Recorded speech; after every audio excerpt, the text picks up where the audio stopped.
Hey everybody, welcome back to the channel. Today's video is going to be on the Seagull 1963 International Edition.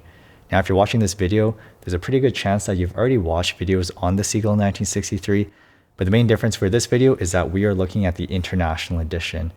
And basically what that means is that this watch was released from the official Seagull page on Aliexpress. Now does this make this, a more authentic Seagull? Honestly, I'm not too sure. The whole debate on whether or what makes the Seagull an authentic Seagull, it's kind of shrouded in mystery. There are some YouTube videos out there if you want to take a look. But from what I can guess, like a lot of these Seagulls are made from the same factory, the same ones as the Red Star versions or, different websites. They all have almost the same type of quality, but we'll see if this international edition is any different and whether it's worth purchasing for yourselves. So off the bat, we just have this key tag here, or just a tag over there. We have an instruction manual, and I will give them props. A lot of Chinese-made watches, the instructions are usually poorly written in terms of translation, but I went through the instructions and they're actually pretty clear. There's no any noticeable grammatical errors, so that's a good start. There is a warranty card, and maybe I'll hide the registration code, but you can, or maybe it doesn't matter. You can scan the QR code to register this product, and then you can get yourself a warranty on seagullwatchofficial.com. I don't know if they'll actually honor the warranty, but it'd be nice if they did. And maybe if the Seagull does end up breaking, maybe I'll try and do a warranty claim. So let's go ahead, open it up, and this is the watch that you get. So this is your Seagull 1963 International Edition. So, from the get-go, this looks like pretty much any other Seagull that you would buy online. This is, the classic look. There's no noticeable differences between the international edition, and other versions. You still get this strap, which honestly, it's a pretty bad strap. You can see that I bought this watch during the 11/11 sale, so that was, about 2 months ago. From the time of filming of this video, you can already see, look at that. The strap is already starting to break. It's starting to fray at the holes where I wear the watch. And also you can notice that I used the last hole because this watch, unfortunately, it's really, really long. Like, I don't know if you can tell, but it's a really long watch. And that doesn't really fit my 6-inch wrist very well in terms of the strap. There's a lot of overhang. Let me go ahead and put on the watch for you just so you can see what I mean. I'm really not sure why they did this, but I know that pretty much every version of the Seagull 1963 comes with this exact same strap, which again makes me think that it's all coming from the same factory.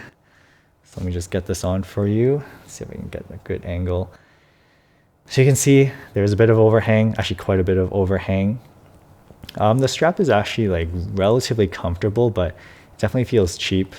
It almost feels like, I don't even know, like cardboard. It has a really kind of slightly rough texture. Definitely feels like this could break pretty easily.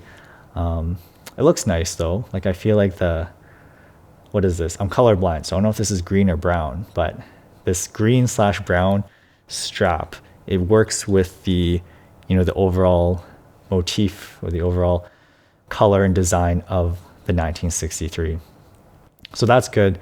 And I'm probably going to get a NATO strap that's similar in color eventually, because I don't think this strap will last very long.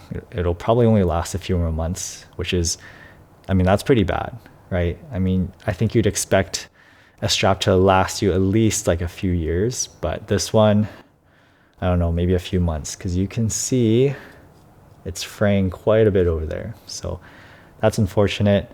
The amount of overhang is pretty big, so I have to like tuck it underneath there.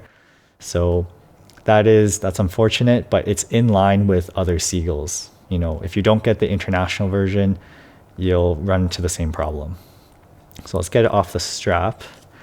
And you know what? We're actually going to switch and take off the strap now, because that's pretty much all you can see from the strap. It's a bad strap. Let's take this off and let's go to the case back, because one thing about the Seagull is that it comes with I think it's a ST19 movement. It's a manual winding chronograph movement. And many versions of the Seagull 1963 come with the display case back, which I think is really cool, especially for the price point. I got this watch for about 170 Canadian, which is somewhere around like 110, 120 USD. And you get this open display case back. You can see all the gears moving. You know, it's not like amazing finishing, but just being able to see such a complicated movement at such a low price point is, I mean, that's amazing. So switch to the front, or just switching to, you know, the overall materials is, again, pretty much the same as any other 1963 that you would buy, whether that's on Aliexpress or some website or Amazon. Stainless steel, probably a mineral crystal here. The crystal on the front is actually it's a mineral crystal. Usually they use acrylic, but this international edition uses mineral, and then some versions you can get a sapphire crystal. So let me go ahead, change the time to, let's say 10:10. It's a good time to put it. And you can see while I'm adjusting it, there's no hacking, which means the second hand continues as I set the time. So by no means is this watch meant to be super accurate.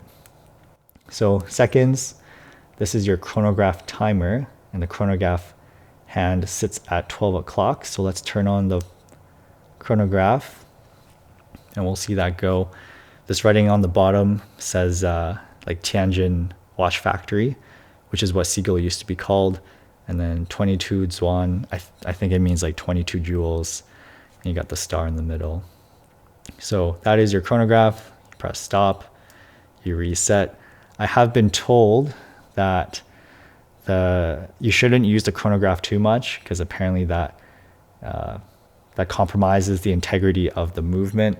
I don't know if that's true or not. So I guess don't use the chronograph too much. And then the crown and the pushers, the crown is unsigned. I think some versions do, but this one doesn't. The pushers are, I think, a little bit stiff. You know, I don't think they're like the easiest to use. Like, yeah, they're a bit hard to push. And as per the, you know, advice on the internet, I try and avoid using the pushers too much because, yeah, I'm worried about the movement dying on me. So with all that in mind, who is this watch for? So first of all, if you're looking for a Seagull 1963 and you're not sure which version to get, you know, do I get it from AliExpress? Do I get it from seagullwatch.com? Do I get it from Amazon? Honestly, it's hard to say. I really believe that like these are probably made in like the same factory. So, you know, whichever one gives you a better deal. There are different versions of this watch. So what I mean by that is they have like sapphire crystal versions. They have, you know, 42 millimeter versions. I think this one's 39 millimeters, but I'll put the specs in the description so you can see for yourself. So yeah, I mean, basically there's just different versions you can see online. You know, you can find your favorite version. I think the international version is a safe bet. I mean, it's on the official Seagull AliExpress page, and there's usually a good sale, you know, a few times a year. So I think for people looking for a Seagull 1963 at an affordable price, I think this international edition, I see no issues with it. It seems to be running fine. In my opinion, you know, the power reserve, I think I calculated or like I tested it, and it was like 45 to 50 hours. So, and it was like relatively accurate. Again, you're not really going for accuracy here since there is no hacking. The hand winding, I should mention, is like a little bit stiff. It's not like super easy to turn. I don't know if that means it needs more lubrication or not, but just keep that in mind. It's like not the easiest to turn. But yeah, I honestly think this is a valid version of the 1963. And then the second question would be, you know, would I keep this watch? And I would, because I think it has a lot of history. You know, I think it's the most popular Chinese watch out on the market right now. It's so iconic. It looks really nice on the wrist. Lots of history. And if you're looking to get into chronograph movements, then I think this is a great start. Just keep in mind the quality control I can't really comment on that right now. This version seems to be working right now, but I don't know about the future.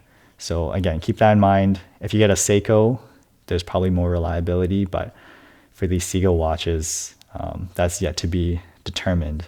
And according to online forums, it's kind of questionable.